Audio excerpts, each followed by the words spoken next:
Support Laneside. Get something cool. Good evening, everyone, and welcome to the Drill Room. As always, I am the Bearded Beast, Rob Johnson, and as I said, you are joining us here in the Drill Room. This is the show that is for the bowlers, driven by the bowlers, where we can get a little bit more interactive than just answering questions online, where we can talk to you directly, where we can kind of give a little bit of visual feedback and answer all those cool questions, as well as talk about the news going on in the bowling world. And we got a lot to talk about tonight. But before we do that, want to remind everyone to follow us on Facebook. If you go to lanesidereviews.com, it'll take you directly to our Facebook page.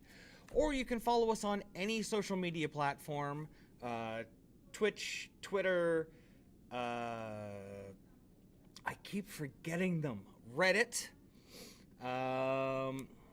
as well as TikTok, and yeah, I'm still pretty sure that we've got scoops on Bumble, maybe Grindr, I'm not sure. Whatever he's happy with. So if you just look up hashtag TEAMLSR or Laneside Reviews on your favorite platform, you'll be able to find us pretty easily. So let me tell you about what's going on tonight, because it's going to be a jam-packed show. We're going to start off with talking about, well, the USBC Masters and the huge controversy that has developed over the past 24 hours since the end of the practice session. We also are going to be talking about the actual USBC Masters itself. What we've seen out there, we're going to take a look at the leaders through two squads. We're going to look at the lane pattern, talk a little bit about how they're playing it and why. And we're going to talk about some brand new bowling releases that were just released before we went to air. So we're going to get them in too. So like I said, jam-packed show. So let's jump right into it. Hello, Mobile. Nice to see you. Thank you for joining us. I'm sure Vincent will be along at some point soon. He's usually with us pretty quickly. So let's talk about the big scandal. CW Paints, hello. Thank you for watching. Hey, there he is. I knew he was going to be here soon. Thank you for coming, Vincent. So, about, well, you can see here, this was at 1:31 this afternoon. 13 hours before that, Jason Belmonte puts up a post that's very interesting. You can see the black curtains there, the sheltered secret area. And basically what's happened is the USBC has approached him and asked if they could test his equipment, but without him there. Now this is it's a very unusual situation. Now we know that the USBC is still collecting data about urethane as well as other equipment out there. We know that they're trying to protect the integrity of the game as we know it currently. And we know that they have gone on record saying that they would continue to test basically at will to make sure that everything's going properly. But it is very, very unusual, very out of normal line for testing to have equipment taken out of the view of the actual bowler themselves or the athlete. Now, when we're talking about without the athlete, we're talking about no ball reps, no company reps, just the USBC and that player's equipment. No one else seeing what's going on. That's a little, I don't want to say sketchy, because the USBC has yet to really ever be convicted of doing something super sketchy. And because of that, they are innocent until proven guilty. However, to let you know, as a national coach, as someone who trains in the same rules that are used at the Olympic Games. It is very clear as a coach that we are not to let our athletes, when they're being tested, when things are being tested, they are not to leave our site. The athlete, their samples and anything that's being tested is not to leave their site until it's all cataloged, put away, put into storage as such that it cannot be tampered with in any way, shape, or form. So that basically that athlete, its fluids, its equipment, whatever, never leaves that athlete's site when it's being tested.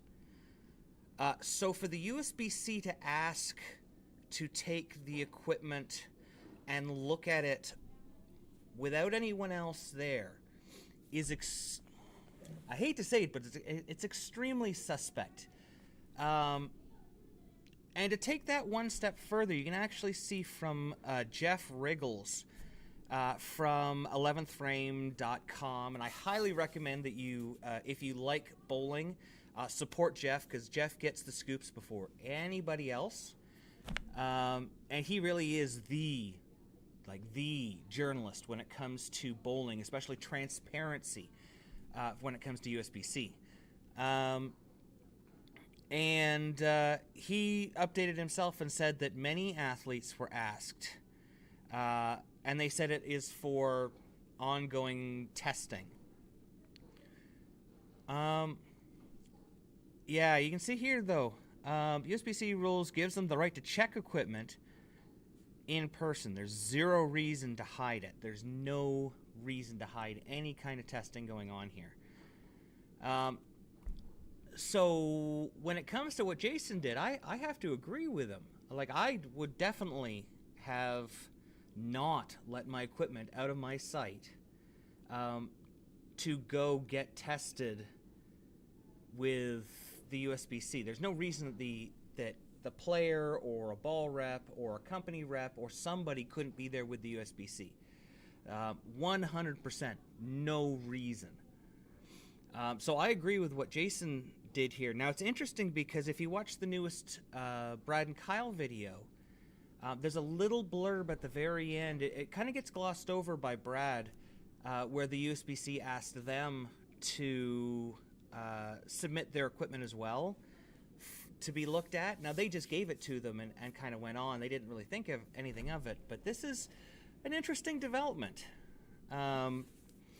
Now, Jeff made sure to update everyone to let them know that no players were disciplined for refusing to have their equipment checked. Now, there are rules that the USBC can check equipment at any time, and a ball must be produced within 30 minutes of that request. That is very standard, but once again, that is for testing in front of the player. So this is new territory that we're getting into here. Very, very unusual. Now, maybe we're seeing another ball being tested, because you see Jason, and now Brad and Kyle. I don't know what other players have been asked to have tested, but it'd be interesting to see the breakdown of which companies they were from. I'd like to see if it was an even distribution of players that were asked to have their equipment tested, if it was a random distribution. I'd be interested in finding out that information. A little bit of transparency here would be good. Now, if you ask Jeff Riggles, he has not had a lot of luck with transparency from the USBC. So I'm hoping, since they've been very transparent lately, especially with the Purple Hammer situation, that they will come out and try to get ahead of this a little bit and maybe let everyone know what they were thinking. Because this is just silly. I personally feel like Jason was right on this. Yeah, 100%. I am with you. 100%. No reason for a player not to watch their equipment be tested. What's up with the ad breaks on Twitch? Made me miss like 2 minutes. I have no idea. That's a new one. I will look into that. I'll let you know. It's a witch hunt. It does sound like it, doesn't it? It does really feel like they're looking for something or someone. And without transparency, it's very hard not to look at it that way.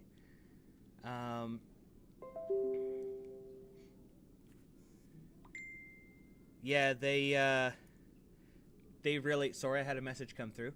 They're really not doing themselves any favors by not telling people exactly what their thought process was on this. Yeah. As a coach, we're trained. The athlete's safety is first. So, two coaches together, never just one-on-one. That way that there's multiple people to be in a situation. And never let, you don't let your athletes' information when it's being tested leave your site until the test is done and everything is secure. And there's a process for that. There's a very long process for that you have to go through to make sure from the beginning of the sample to the end of the sample, whether it be testing fluids or equipment, to make sure that every step of the process is watched in front of the athlete, their coach, a judge, to make sure that everything is on the up and up. Now, the more interesting question would be, is the paddock area, or was the paddock area, closed last night? Were there people in it 24 hours? Was there 24-hour surveillance on it? Because if all of the equipment's locked in that paddock area, couldn't the USBC just have gone and checked people's equipment, whether they wanted it or not? Not saying they did. Not at all saying that. But if all the equipment's locked in one room and it's all closed and nobody's in there, I would be wondering if anyone's equipment was open this morning. It's very interesting questions. Very, very interesting questions. But this does not look good on the USBC. For one of their biggest tournaments of the year to start off, basically just like, did they want to pick up a puppy and just punt it across the parking lot too? Did they want to, steal somebody's grandma's pie or change from a little kid going to buy ice cream? Like, whew. Simon was told that even if something was found soft, they would just give it back for now. So that's interesting. At least, they're definitely. So they've told Simon they're still looking for soft. I wonder if they're looking at expanding and using the PBA rule for urethane, that 2-year cutoff rule. USBC. Is very separate from the PBA. And being the Masters, they could throw whatever they want this week, other than the jackal that's banned and the 2 years of Purple Hammer. So maybe they're checking to see what people are pulling out of the woodwork. So it's gonna be very interesting to see how this story develops. So, speaking of the USBC, why don't we head over to the interwebs here? Oh, where'd you go? There you are. To the Masters page. And yes, finals on Fox. April 3rd at 1 p.m. Everybody support that. Bowling is going really well on Fox right now. And because of that, we're seeing more events. Look at all of the all the regular titles we're seeing in the PBA. So let's support that. So for those of you who don't know the USBC Masters, or how the format is this year, it is 3 5-game blocks per day.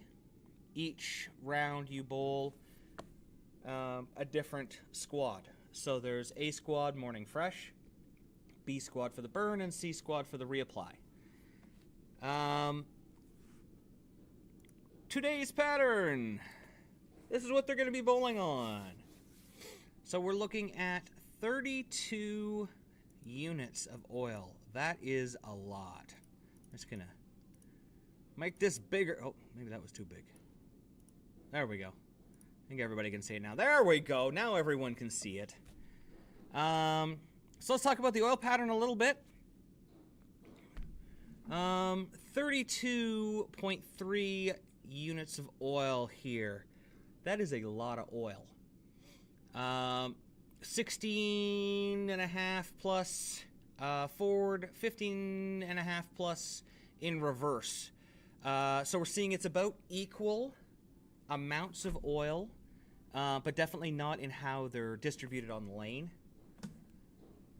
You can see here, so in the forward pass, you can see they're actually only putting oil 20.4 feet down the lane.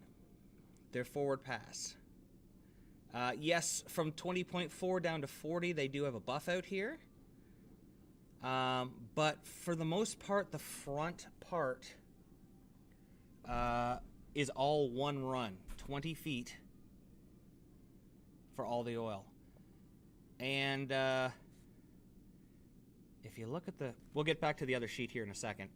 If you look at the distribution here, you can see that nice dark blue and then the teal color there. It basically goes down 20 feet.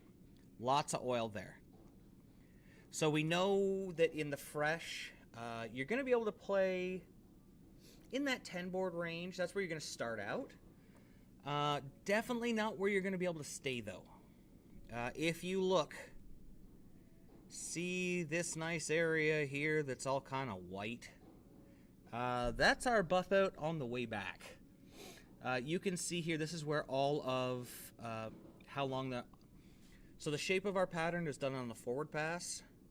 Now we're getting kind of the longevity of the pattern. And you can see it's quite a tight pattern down lane. We're going 14 to 13, not a lot of oil. 1,400.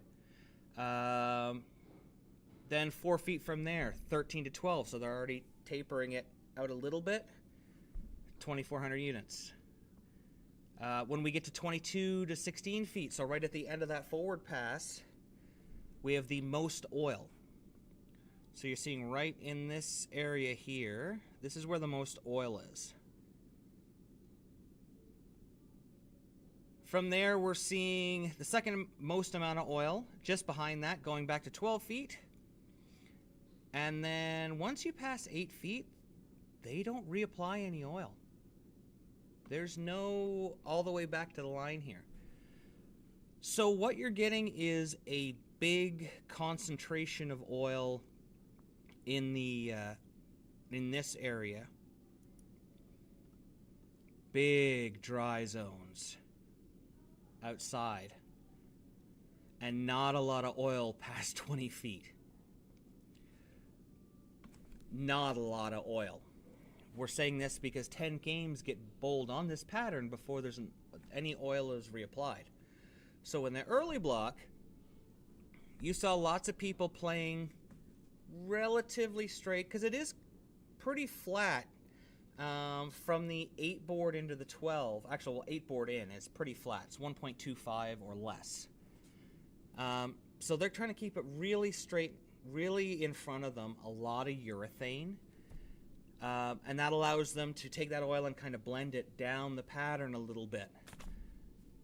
Problem with that is it really burns up the front part of that lane. Remember, we said there's no oil reapplication in the front part of that lane on the way back. So this pattern blows up in a hurry. It kind of looks like a house pattern when you first look at it. But, yeah, it blows up. With that 30 units of oil, you see a lot of surface early. It really blows up. Forces people inside, and if you don't play these things right, lights out, just over. And we saw a lot of that today. Taking a look at the qualifying, Perry Crowell the fourth, good turbo guy. He just took over for Joanne who retired at Turbo. And he tore him up pretty good. Looked like 1, 2, 3 games north of 245. And he scored better as they opened up. Now, one of the things I know, I was watching an interview with him. He said in practice, while everyone else was looking at urethane and trying to stay out farther, because he knew he was going to be on the fresh, he jumped inside and jammed the new Columbia 300 speed, and really kept it tight, kept it in the oil, and used the heaviest concentration of oil blending out through the end of the pattern to just tip the ball into the pocket. And I mean, he scored huge. And if you haven't seen the review for the Columbia 300 speed yet, it is available now on our Facebook at Laneside Reviews. So if you just look up TEAMLSR or Laneside Reviews or Columbia 300 speed, you'll probably see one of our ugly faces there. Other people we saw from First Squad, Kevin Williams. Once again, as they started to open up, you see 222, 278, 248. Definitely see him using urethane to blend out the left side. Be very interesting because I could see the left side being much harder on the fresh, but being very playable on the burn. Very, very playable. Where the right-handers really have to get in, I could see the left-handers really, really doing well on B squad. So it'll be interesting to see how Kevin does when he transitions to B. DJ Archer, AA, former champion. Petey Vergas at a 290, 222. He had 14 or 15 in a row at one point. Tom Doherty from the A squad there. Some interesting names here. Some very interesting names at the bottom of the list too. The cut line right now is plus 30. So for 5 games, that's a 206 average. Doesn't seem like much for a house pattern, does it? They are tough. We got Jason Sterner at 0, so even. He's in 97th place. Beef Stu Williams, minus 65. He's in 174th place. Liz Johnson, amazing bowler. We talked about her a few times here on the show. 197th place at minus 85. And Darren Tang, king of urethane, minus 124 in 238th place. So just because they look like they should play a certain way, you still got to play them exactly what you see. That's what Perry did. I mean, he saw a better look moving inside and using the oil that was there before everyone else jumped in, and then looking at weaker stuff later. Man, he killed him out there. Just killed him. So yeah, very, very interesting things going on. Good to say DJ in 5th. He's a nice guy. Such a nice guy. DJ Archer. I don't know. Somebody told me he looked intimidating, and every time I look at him, I just think of like a big fluffy teddy bear. Like he's the biggest smile. But if you've bowled league with him, you've probably seen his angry side too, so who knows?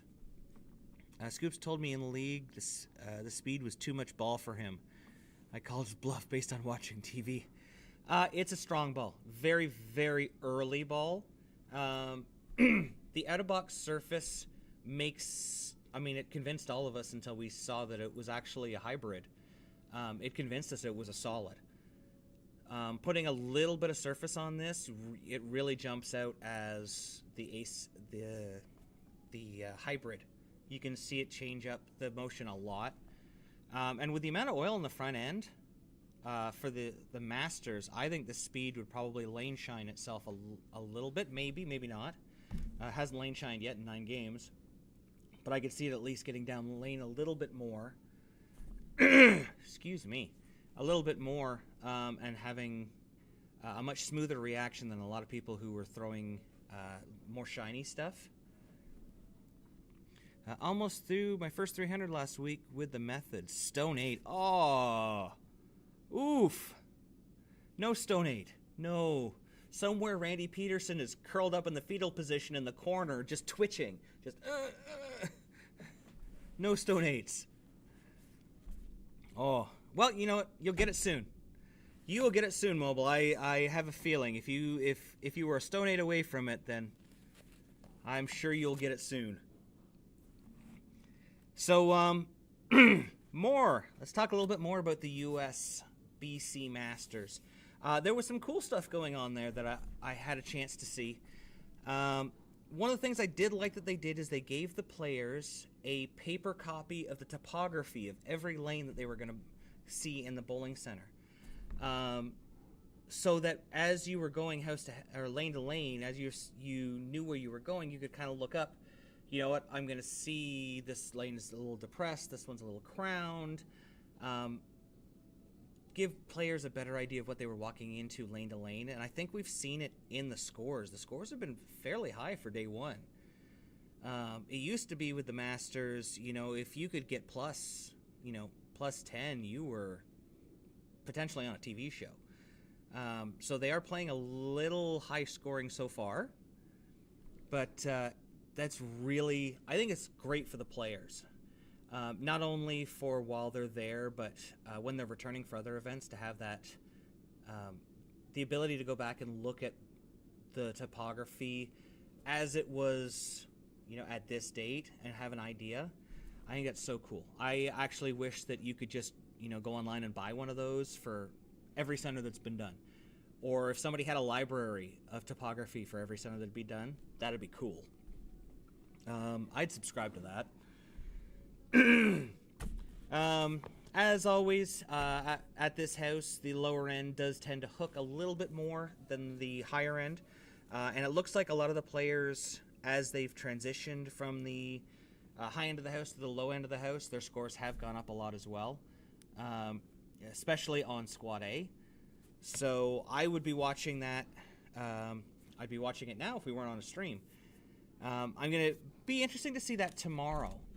Speaking of re-oil, since they re-oiled tonight, it will be very interesting to see how this pattern develops over the next few days. People often forget that when you put the same pattern down over and over again, the lane develops what we call a bit of a pattern memory. Even when you clean the lanes very, very well, if you put the same pattern down over and over again, the lane is going to have a little residue left over. And over time, it's going to build up. And it's going to be actually in the lane. So you're going to, even on synthetic lanes, so you're going to see the pattern get, in some places tighter, in some places, as they open up, they're going to be more playable. You're not going to see as much of the cliff that we saw today with the distinct oil dry area. So it's going to be very interesting. We saw a lot of big angles, a lot of fast jumps in. I mean, even by game 3 of the A squad, they had moved, 5-10 boards inside. By the time we got to B squad on the burn, you were seeing them loft the gutter. I saw Double A was lofting the gutter in game 2. So it'll be interesting to see how the pattern tightens up over time. See if they're going to be able to create these extreme angles and these extreme abilities to score consistently over time.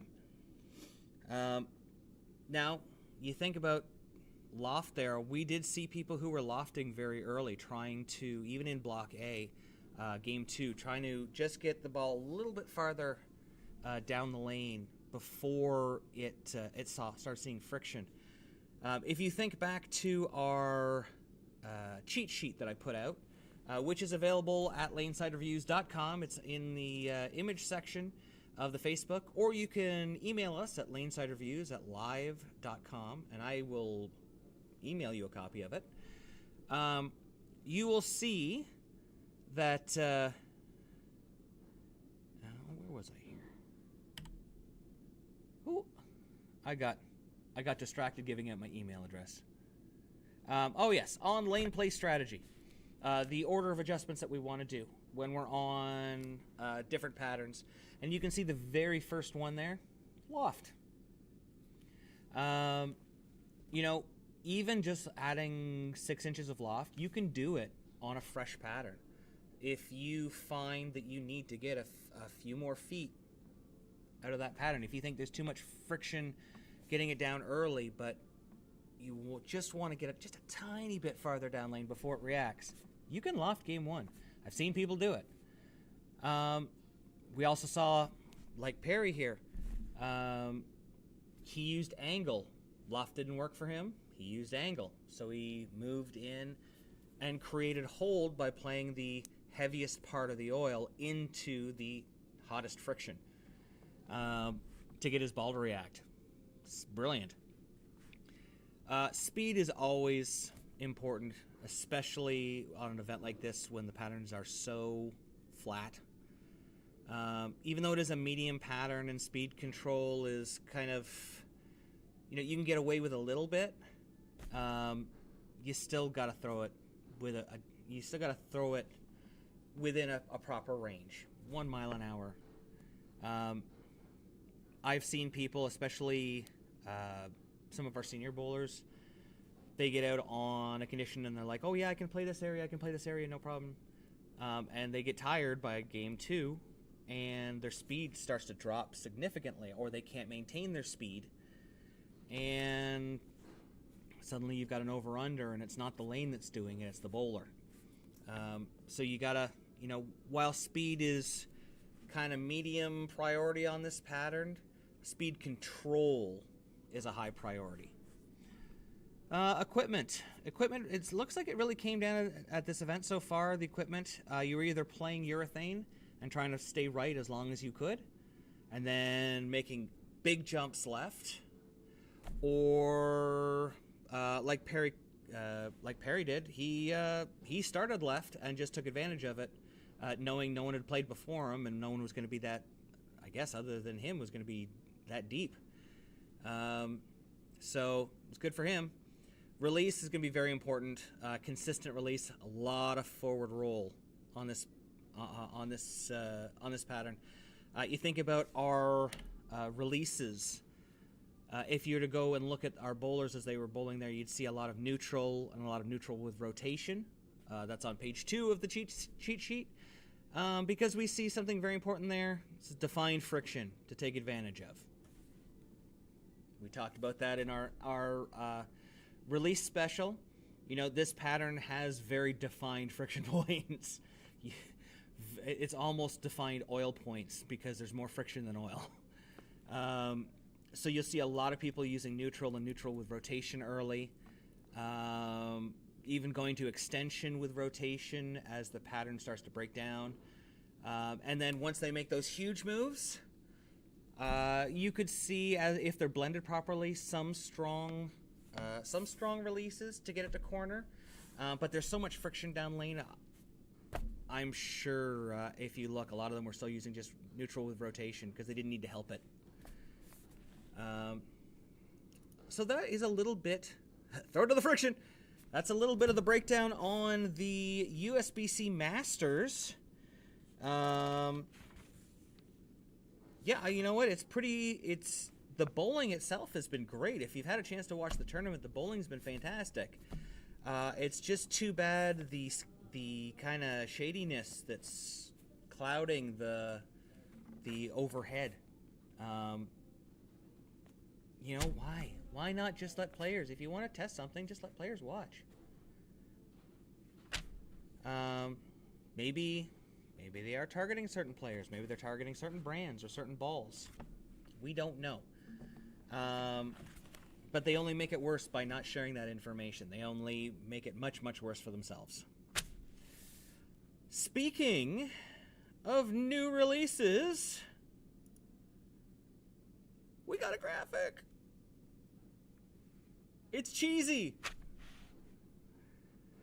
Okay. So we got 3 new balls announced today. Thank you, plural. So let's take a look at them here. The first one we're going to look at, the new Track Kinetic Black Ice. Now this is basically I don't want to say the same ball as the Platinum.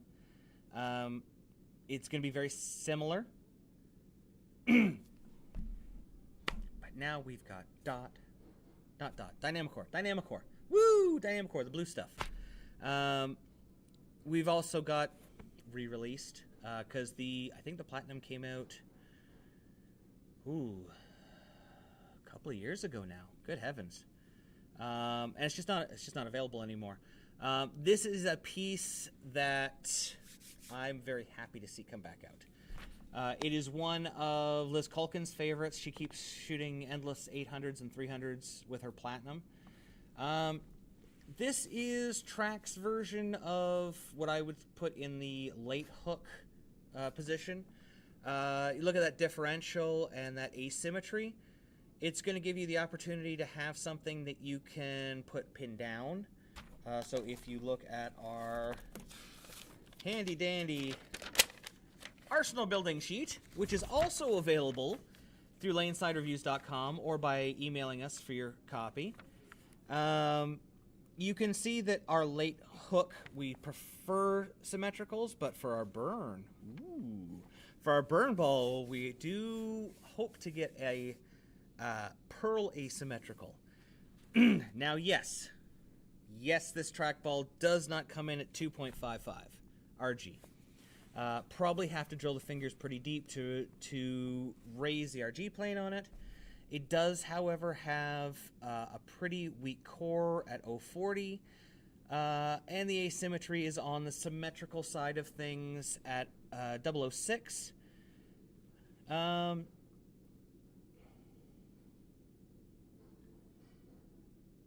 Really? Okay, I'm gonna have to check some settings. I just got I got my,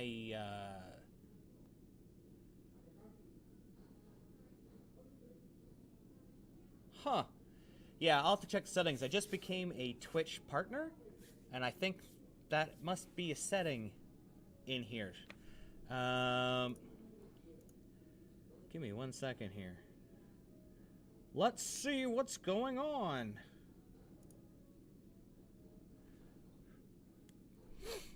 Ad-free viewing turned on. Allow subscribers to watch your channel ad-free.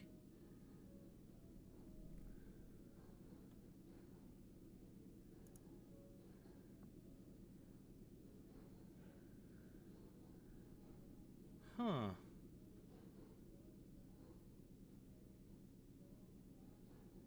Interesting.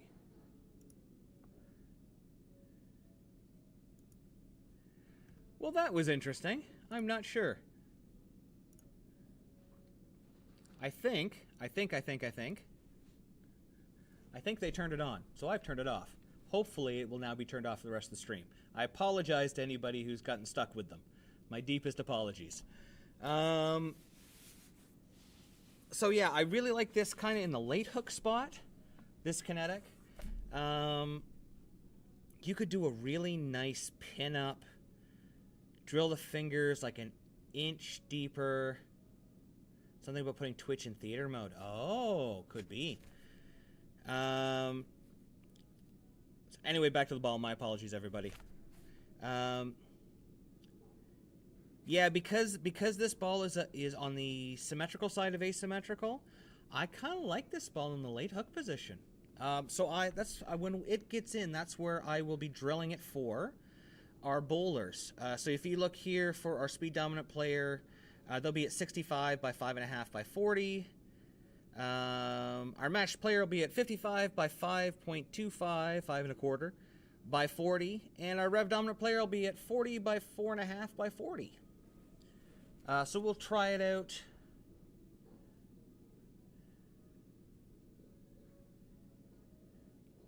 But you were taking a break. I don't know. I get supported by YouTube. I don't need you guys to have to watch commercials. That kind of irritates me, I'll be honest. I don't want you guys to have to watch any more commercials than you have to, seeing as YouTube will probably throw them in anyway. But I don't like my stream being interrupted with it. I'm not a fan of that at all. Sorry about that. But as I said, we're going to be drilling it with the late hook. So if you go to your Arsenal construction sheet, that'll have all the information on it. Now, we won't change the surface on it. We will be using the out-of-box surface. But we'll see. We'll see what happens. Because we test on the fresh, the late hook at 4,000 may not actually be something that we can play on our fresh pattern. But we might be able to later beat one up and give it a try. Or go in during open play, because there's never any oil on the lanes during open play, and give it a try there. Because we want to be able to kind of show off what it's supposed to do, not just, you know, there's a strike, yay. So let's see here. Next ball. Next one is, well, it's a damn good ball. It's a damn good ball. It's the new Damn Good Verge Pearl. It's 5 money symbols. 5, not 6, 5. That's for scoops.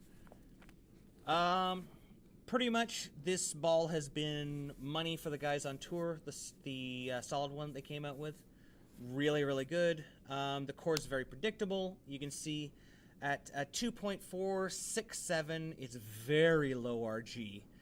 So it starts up very quickly. But at 0.37 differential, it's not a huge flaring ball, so it's a very controlled pearl. In the vein of the Intel Pearl. I'm going to say it's probably going to be closer to the bonus Pearl or the SE, the Intel SE. Straight off the bat, it's the Insider Pearl, and I see sparkles. 3 a.m. Hello, thank you for joining us. Much appreciated. Yeah, you can see sparkles in that thing. Their favorite additive now, the gold sparkle. It makes everything hook more. And it's 500,000, 1,500 plus polish. We hope all is good out there as well. Yay, sparkles! That's right. It is the best additive that you can add to a ball, apparently. Add sparkles, hooks like 5 boards more. Who knew? So yeah, this is going to be in that controlled spot. I could also see this being a late hook ball. My only issue with it being a late hook ball is how low RG it is. It's still going to start up, so it's not going to have a ton of hook down lane. Just woke up as I work night shift. That's okay. Thank you for coming back. We always enjoy having you. Sparkle, sparkle, sparkle. That's a fill card now. Deal with textured covers. It does seem to be something that has really come over from Radical. They did their TP, or their TS1 and their TP, and then their TP1 Plus, and now we're seeing that sparkle show up in just about everything. So it's definitely an additive that they found that just works. I have no problem with it. If it gets me extra hook, I'll buy. If it'll mighty my strike, I'll buy a dozen. As always, this is a dot and dynamic core ball, so you don't have to worry about how you're drilling it. So this one's going to be fun. I'm going to enjoy. I've only thrown the old Hellraiser. Not that into Deviate balls. If you're looking for a good benchmark ball, the Damn Good Verge Solid, probably one of the best balls Deviate's made. Straight up. It's not as good as the Intel. Not much is as good as the Intel, in my opinion, but it's a pretty good ball. So, moving on from there, I need a snow tire. The speed. Columbia 300 speed. That thing is, even as an asymmetric, it's a snow tire. I have it out hooking the Defender from Brunswick by 2 or 3 boards down lane, but still being able to handle the same amount of oil. So if you're looking for snow tires, that might be the ball for you. Last new one, and it's a new one from Ebonite. the Envision. Look at this freaky core. I think this thing, it's like a cross between like a bee's butt and Bender's head. It hooks! Look at this thing. It is a 2.501, so it's a little bit higher RG, and that's probably because of this mass thing sticking out of it here. I wish I could just reach across and, like, poke it. Poke myself in the eye instead. Damn it! Oh,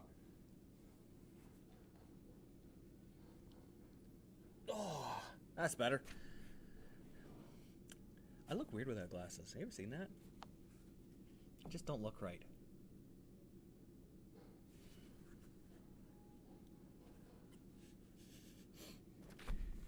SD73 for the win. So check this thing out here. That's Bender Core. What'd they call it? The Envision. Kiss my shiny That's right. That's right. Kiss my shiny metal core. Look at this, 502,000 out of the box. That's a lot of surface. So already you can tell this is going to be an early ball. We call it slower response, heavy hooking. It's going to see the oil really early. But at 2.501, we saw a lot of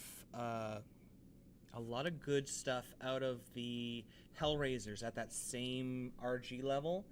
It just pushes those cores a little bit farther down lane.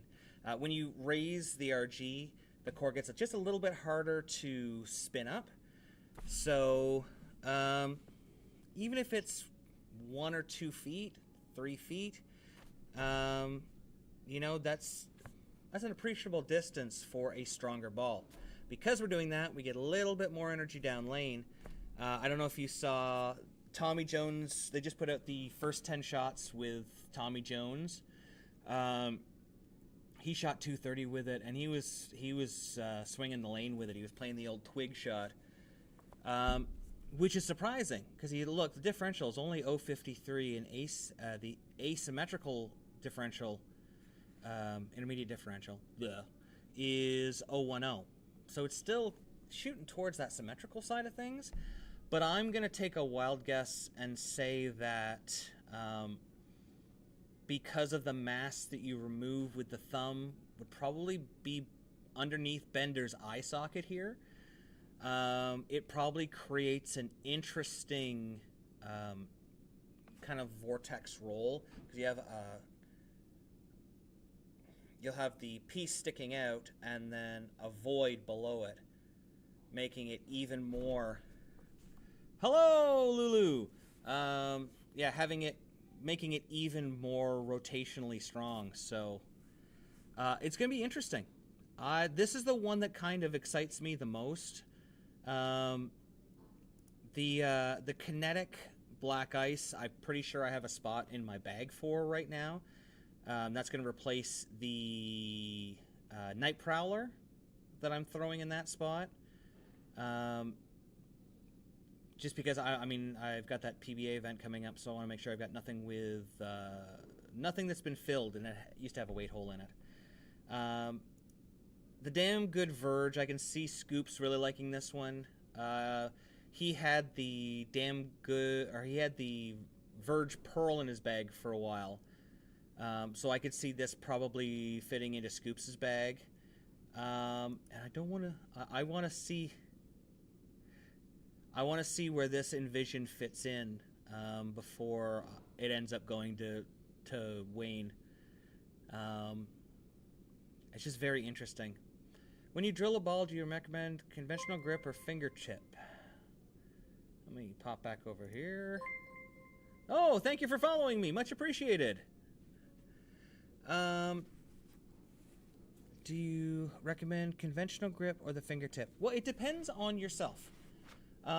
Conventional tends to be very comfortable. It doesn't put a lot of stress on your joints. It's why we tend to put newer bowlers into it, because it allows them to strengthen their hand and all the tendons and muscles in the back of their hand. But when you get to a higher level, we tend to move people into fingertip. It increases your rev rate, so it allows you to hook to potentially create a higher angle of entry for the ball, hooking it a little bit more. Now, having said that, Jacob Buttriff throws everything out the window. If you actually look at his drill sheet, I think his span is only 3 1/4 inches because he uses basically full conventional grip, and he still hooks it. But he's a bit more... Thanks. Yeah, there's Butters. Then there's Butters. It's really personal. There are even people, I don't know if you've ever heard of the Sarge Easter grip, and it's a combination of the two. It is both half conventional and half fingertip, used to take some pressure off of somebody's hand if they've had some finger injuries or hand, wrist injuries. Bowl with what makes you comfortable. I have people that I have drilled high-end equipment for that roll fairly straight, only hook 3, 4, 5 boards to throw it conventional grip. It does make it more difficult to hook it, but it's not impossible. It's whatever you want to do. It's one of the things I love about bowling. Bowling is... Someone once said bowling is artistic because everything is how you interpret it and how you express yourself.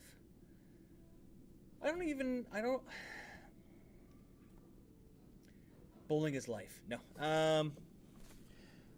Bowling is more than art because it's the combination of artistic expression and scientific realities. It's a hybrid of physical explosiveness and the most deepest concentration that your mind can do. It's very hard to kind of put it into what it should or shouldn't be, other than make it what you want to be. I have a conventional, but I've considered fingertip grip and was wondering about advice on it. Do it. As Scoops often says, if you're thinking about doing it, you probably already should have done it. At least for moves. Yeah, no, if you want to try it, there's no reason you shouldn't. Here's the caveat, though. Don't do it to your favorite ball.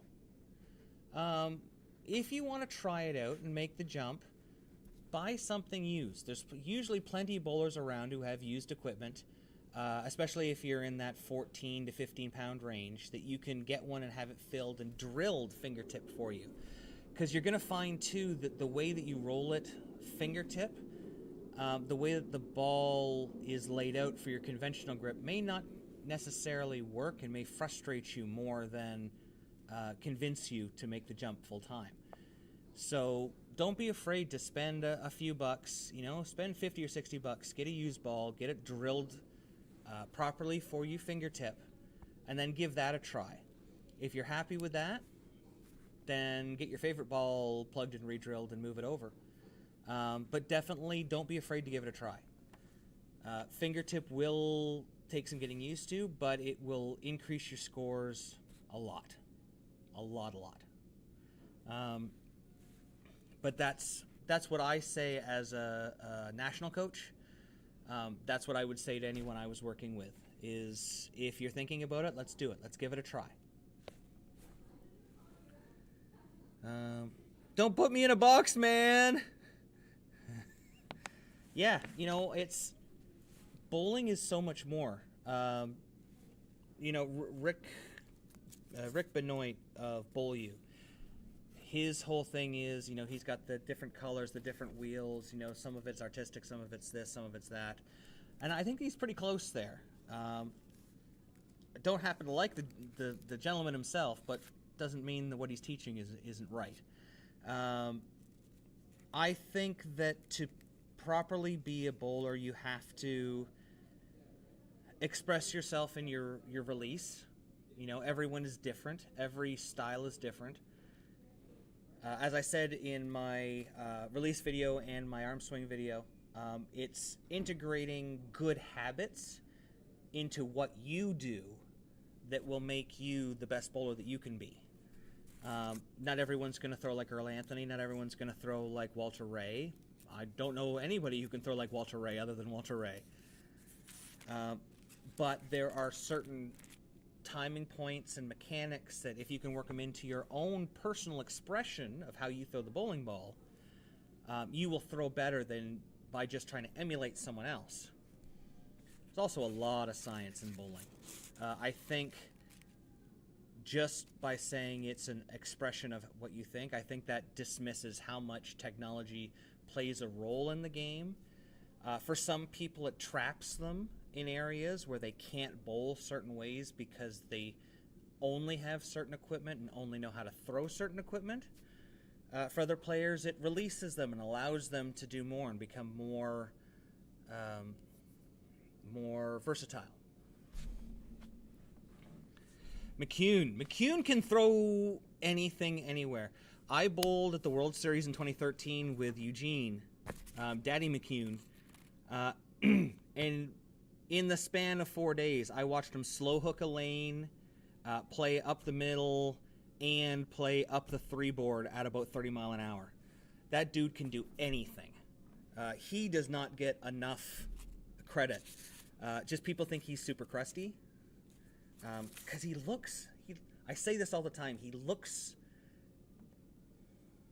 severe, very severe.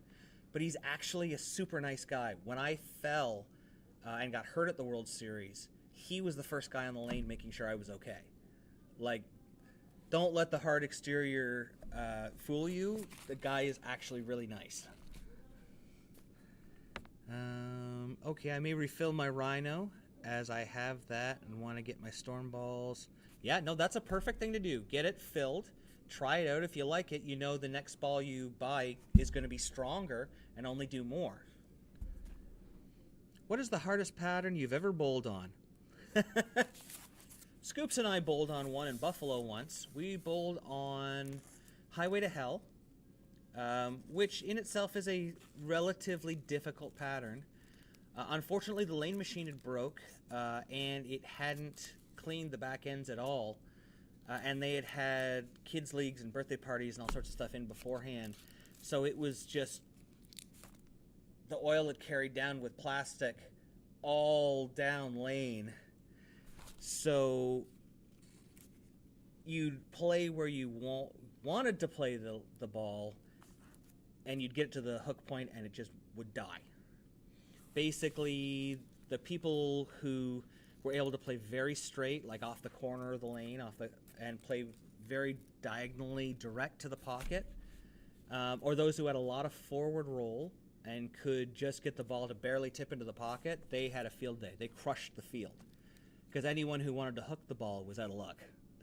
You could not get the ball to hook. At one point, I had a ball at 320, and 320 or 500, at one of the old Nightmares, and I rolled it up 10, and it never lost axis rotation. It just all the way down into the pins, like it was bad. It was tough. Scoops had a much better day than I did. At the time, he was much better at changing rotations and such. Don't let him tell you any different, but he's actually a pretty good bowler. Just don't give him any pearl balls to throw. Rock into the pocket, that's right. Wow, boy. So yeah, that is the USBC Masters in a nutshell. And now we have time to take your questions, my favorite part of the show. You can send these questions in to lanesidereviews@live.com, or send them in by Facebook, or post questions on any one of the topics on any one of our videos. You can also send things like Pro Shop horror stories and things like that. Or you can go to our Reddit page, and if you have any questions, you can post them on there at Reddit r/lanesidereviews. So I'm going to go over here. Let's see. there were a lot of questions on our last video.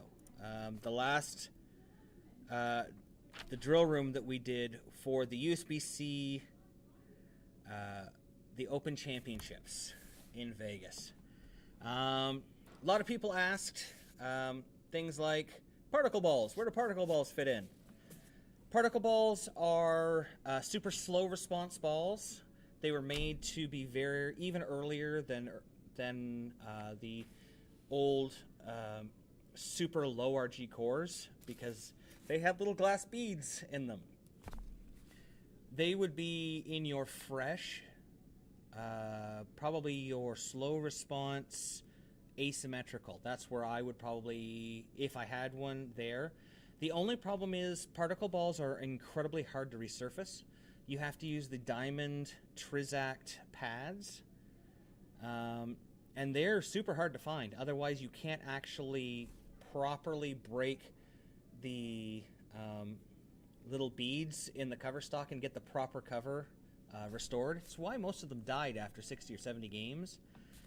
Some, I guess like your AMF Nighthawk Torque, have done very well and stayed good, but unfortunately most of them died very quickly.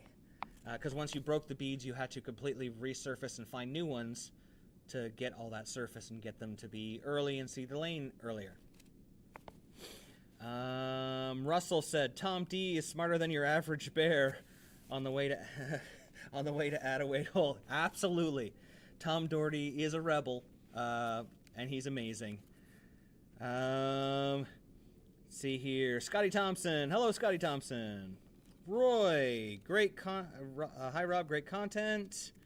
I have a relatively old Arsenal that I'll be taking. My revs are about 314 to 15 mile an hour range.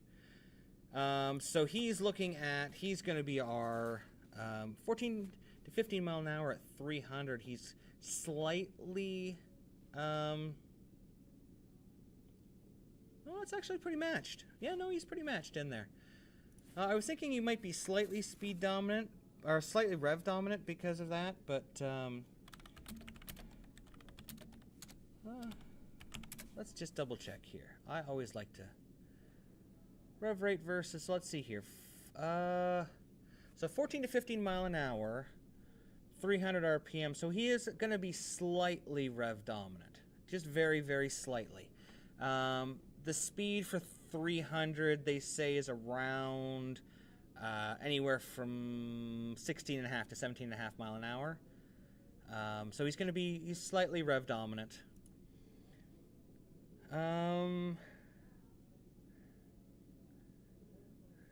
So he's giving me some equipment here.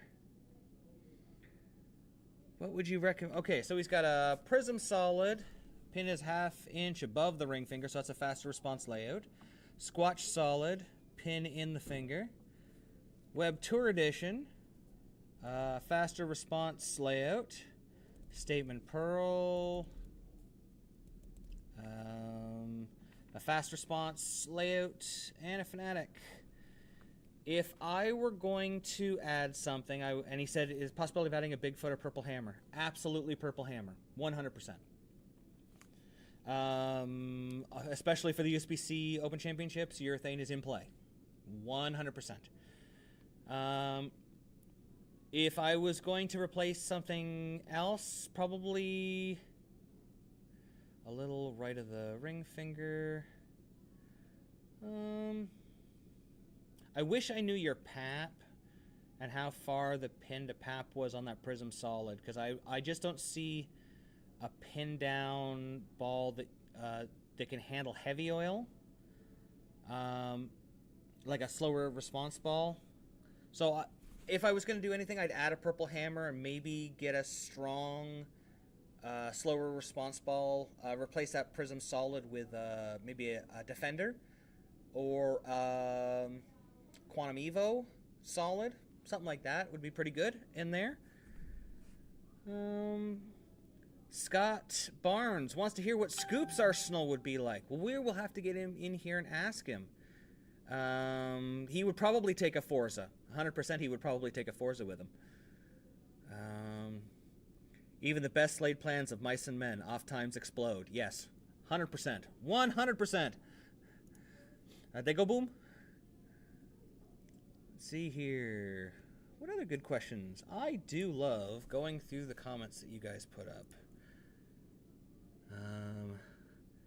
Highway to Hell is actually not a bad pattern when you've got some back end. When you have zero back end, it's or worse, what we were going into, we saw a lot of carry down to the outside, towards the 7s and 10 pins. So if you missed to the right, the ball never recovered, and if you missed inside, there was still friction, so it would take off just in front of the head pin. So it was awful. Not my favorite pattern. I love bowling on PBA patterns. Defined friction all over the place. Everyone needs a career maker. That's right. Let's see, what other questions did we have? Purple Hammer, how does it compare to a tactical control? Much more motion in the purple urethane. Even though the tactical control is the original urethane that we saw in the old Rhinos, this urethane that's in the purple is just a different animal. It could be because it's softer, could be the pearl, who knows. Well, we know it is a little bit softer. The tactical control, let me find it what the... I love having the internet now here in the shop, so that I can check these things. Where are you, urethane ball? Where are you, urethane ball? There you are, tactic control. Does it have the hardness on there? Does not have its hardness. I didn't think it would. I think most places have stopped even checking there, even beforehand. Even before the Purple Hammer, I think most places stopped checking hardness because it doesn't have a hardness listing on here. But I would wager a guess. The urethane from back there, the original Rhinos and such, the PBA used to have a rule. It used to actually have a higher or a harder durometer rating rule than USBC. So, for example, if, say, for instance, USBC was 75, PBA would be 78 or 79. So all the ball manufacturers would have to meet those specifics. And I would wager a guess if you took a look at the tactic control, it would probably be a 75 to 78 hardness, which then again does push it down lane a lot more. And if you haven't watched the video that Ron Hicklin did about the impact, we talked about the footprint of the ball, how much of the ball is touching the lane surface. The Purple Hammer and the Spectre, you'll see the difference very quickly between them and regular pieces because they are so much softer. That's why they got banned. The old purples, the 6s and 7s. 6s and 7s. What would be a modern replacement for a blue Phantom? Good question. The navy blue Phantom. Let me take a look at that core. Oh, that's the fun core.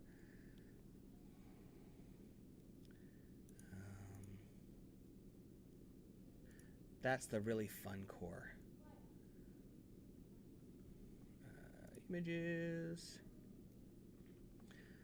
That's gonna be a tough one. That's gonna be a really tough one to replace. I'm gonna be honest. The Phantoms were a different animal. Asymmetric urethane. I'm getting to it, Scoops. Jeez. Asymmetric urethane is not easy to come by. There really are only a couple of them.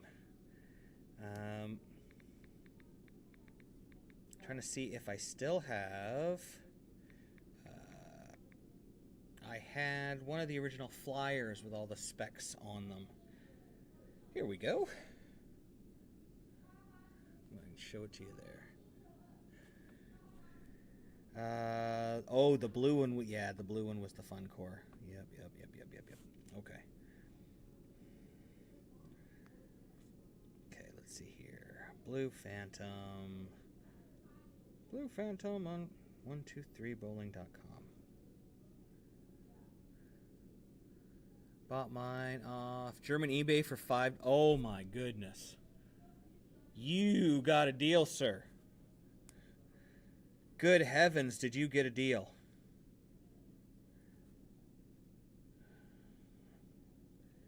Okay, so it was a two-piece.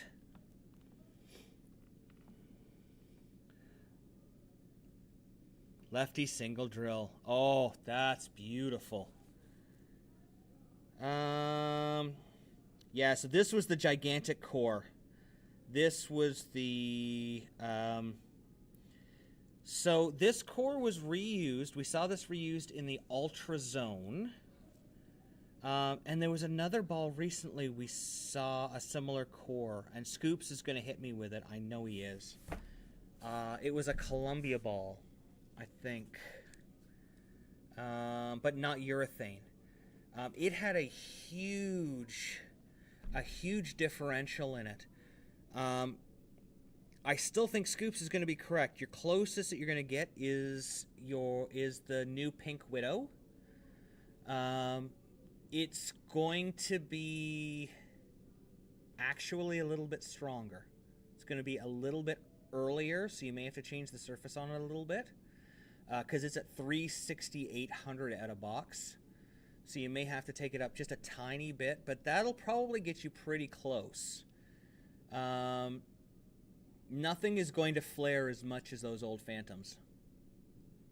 But if you drill the thumb an extra inch deeper, if you're using a thumb slug or a switch grip or a ultimate thumb, you can't do it with a vice thumb though, unfortunately.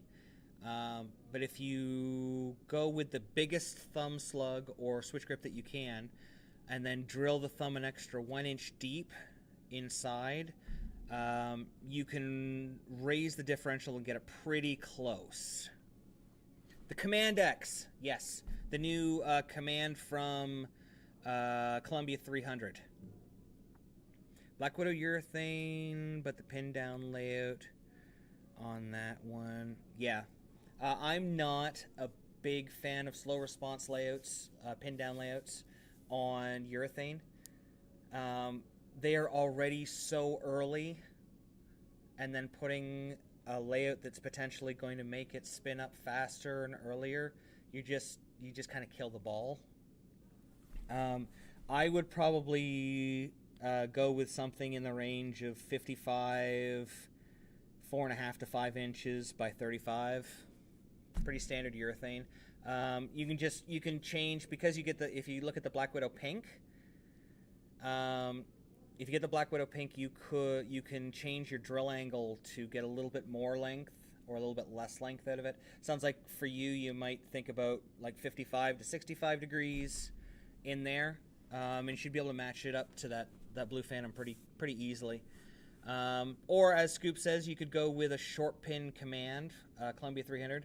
That's going to have a little more motion than the urethane. It's still going to be a resin ball, so it's going to soak up oil, but it's not going to create carry down like you would with a traditional urethane ball. So great question. That's a great one.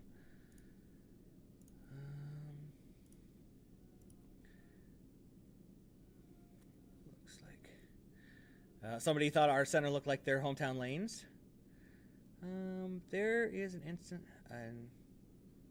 there are instances on a house shot where urethane is valid. Oh, somebody asked about talking about urethane. Jake.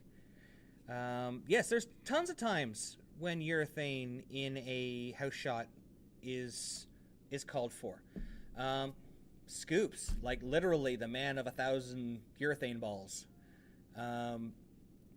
For him, it just allows him to play in an area that scores the highest on our house shot. So I would never say that you shouldn't or can't play urethane. There are lots of people who complain about it. And you're not going to see as much of a benefit from playing urethane on a house shot as you would on a sports shot. That's where you see the biggest difference. But absolutely, you can play urethane on whatever you want to, other than dry lanes. It's not for dry lanes. Oh, Bigfoot, do you know when they're going to release the video about the drilling? Yeah, they did it on Monday. Speed. Gary Coleman. I will stick with my Dick Weber 5-star. I'm just really happy you're alive. Willis will be so happy. Oh, no, that's Jerry Coleman. Damn. Hey, if you like your 5-star, if it works for you, keep it. That's what I tell people. If something works, don't replace it with something else. Get the same thing if you want, if it's still available. If people complain about where you're standing, just give them where your slide foot lands, or both. Yeah. People will complain about anything. I used to work for a while. I had a game store, and one thing we used to say about gamers is you could take $100 bill and fold it 3 times and give it to them, and they would complain because you should have either folded it 4 times or 2 times. People will find a reason to complain. They just do. Kevin, love the videos. Have to wonder about those left-handed looks. Those guys look very weird, don't they? Some very weird language on the back of their backs. We only get so many balls that we can test with. So we do our best. The easiest thing for us is to take the videos and flip them over so you can see what they'll look like from the left-handed side. We also try to take the shots that tend to be in the zones that left-handers would play those balls in as well, so you can get a much better idea of how it will look as a lefty. Trust me, if I could get 2 more bowling balls for each ball review we did, I would have a left-hander and a 2-hander, without question. I would just cover every style. I wish I could. I really wish I could. A Motive Bowler. How about another look at the Ghost, the Jackal Ghost without the P2 weight hole? I'm pretty sure Scoops has that somewhere. We might be able to take a look at it, see if it's changed. How would the Defender compare to the Hellraiser Blaze? Defender's going to be earlier and smoother. Cores just spins up earlier. It's also going to be a little bit more hook. Probably 1, maybe 2 boards, but it's just going to be in a different place. How does it compare to the Kingpin? More motion down lane. It spins up about the same place, but it's got more hook, more motion down lane. Somebody asking if I like XXX 18-year-olds. I'm pretty sure I'm too old for that now. Yeah, I'm probably pretty too old for that now. Sorry. How close is the new Conspiracy in Oil compared to the OG Solid? Well, we put the video out. The video for that's going to be going out at the end of this show. We're going to be making it live. It's not like the OG. Unless you change the surface on it, they're going to perform very differently. Not in a bad way, just differently. The OG had a lot of surface to it, not a lot of shine. This is 500 plus compound out of the box, so it's designed. It's going to have a much different look, and you can see it in the video. It's going to be much more angular than what we saw out of the original. But if you take them to the same surface, I'm almost positive they're going to be identical. Just better hitting power in the new scheme because of Dynamic Core. Woo! Tiger, brilliant. Great content, Bearded Beast. Most informative, simplicity at its best. I appreciate that. Thank you. I try to be as simple as I can. God knows my wife tells me I'm simple. I'm going to get an email. I'm going to get a text soon. Just stumbled on your channel. Fantastic review. Thank you, Chris. Thank you for finding us. Thank you for joining us. Much appreciated. Please talk louder or talk into the microphone. Can't hear what you're saying. That could be Scoop. Sometimes he moves it away. He moves the microphone away from his mouth to breathe, just like Tay Zunde. And if you know who Tay Zunde is, you might be old as I am. Not really impressed with the Bigfoot. That's okay. You don't have to be. If you've got a bonus pearl and you really like it, cool, Jim.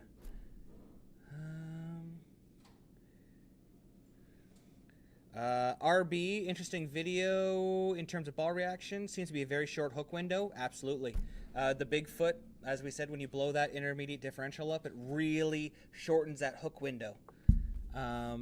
So it's really, the Bigfoot really does fit in between the kind of like the 3D offset and symmetrical ball. Do you have any undrilled LT48s? I wish. Man, I wish. What scoops would you rather, Wayne Blakely? What? Done. Hire Ron Weinberg. Oh, yeah. No, we'll just get scoops. I see what you're saying. Yeah, no. We'll get Wayne Blakely because he's a left-handed two-hander. Is that what you're saying? Just make everyone angry. I'd like to get a traditional left-hander and a traditional two-hander, just so I can get just about everybody. I'd also like to get a female bowler on the stream because, as I've always said, I think that's something that we're missing. There's tons of female bowlers out there, not a lot of representation.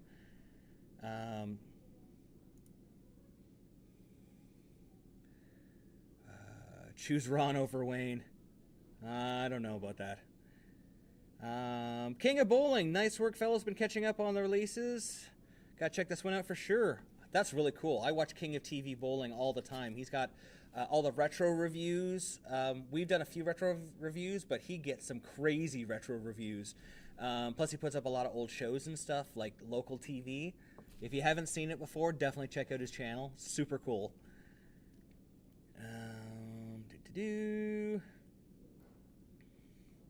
What else we got here? Russell. Wayne ain't moving. No, Wayne doesn't move. Wayne shuffles. Wayne shuffles. You know what? It's 9:24. It's late enough. We've answered a whole bunch of questions. I feel like we've answered tons of questions. Is there anything out there that you guys want to ask before we get finished up here? I'll give you a couple of minutes. I'll just go over our social media once again. You can find us at Laneside Reviews at live.com. That takes you to our Facebook. From there, you can check out any social media platform. We're pretty much on there. Just look up hashtag TEAMLSR or Laneside Reviews. If you want a date with Scoops, you'll have to talk to his wife. I'm sure she can arrange it. He is available for a price. Sandwich and bedtime for me. It sounds pretty good too, actually. Wouldn't mind some food myself. Ooh, somebody has just messaged me. Hello, Kevin Walsh. I will get you the Arsenal building information as soon as I can. Doesn't look like there's much else out there. Don't forget to follow us on all the socials. This Thursday, we'll talk about how the Masters is shaking up. See if we get some more information on the shady dealings with taking people's balls and looking at them without them around. That's weird. I guess we'll hit everything else. More questions. Hopefully some more Pro Shop horror stories. And all the more. Once again, thank you for watching. Don't forget to follow us here on Twitch. We're going to be, I guess the other thing we'll do on Thursday, we'll give away that poster. Since the winner didn't come for that autographed Parker Bone III poster, we're just going to do another draw and give it away. So make sure that you are just following us here on Laneside here on Twitch. Don't forget to follow us on YouTube. Very important. We are so close. We are just 1.7% away from getting to 40% subscribed. That means we're going to start giving away some jerseys. Just putting it out there. The more you follow us, the more you share us, the more you subscribe to us, the more we're going to do. The crazier we're going to get. My shirt's coming off. Nobody wants to see that. But yeah, we're going to be giving away jerseys. We've got all sorts of stuff we're going to try to do once we get to 40% subscribed. But we got to get there first. So don't forget to follow us on YouTube. Very important. Oh, my shirt's just all over the place. Just completely undid myself. Rocking my classic BWC Syndicate shirt. You make the rules, we break them, for all you classic wrestling fans. A little Scott D'Amore action. Yeah, it looks like that's it for questions. So, I guess. Until next time, guys, be nice to each other. Keep your ball on the lane. Knock down pins. We'll see you laneside. Thanks for watching. Don't forget to like and subscribe. I found the outro button! Thanks for watching. Don't forget to like and subscribe and turn on notifications so you never miss a show. So until next time, guys, we'll see you laneside.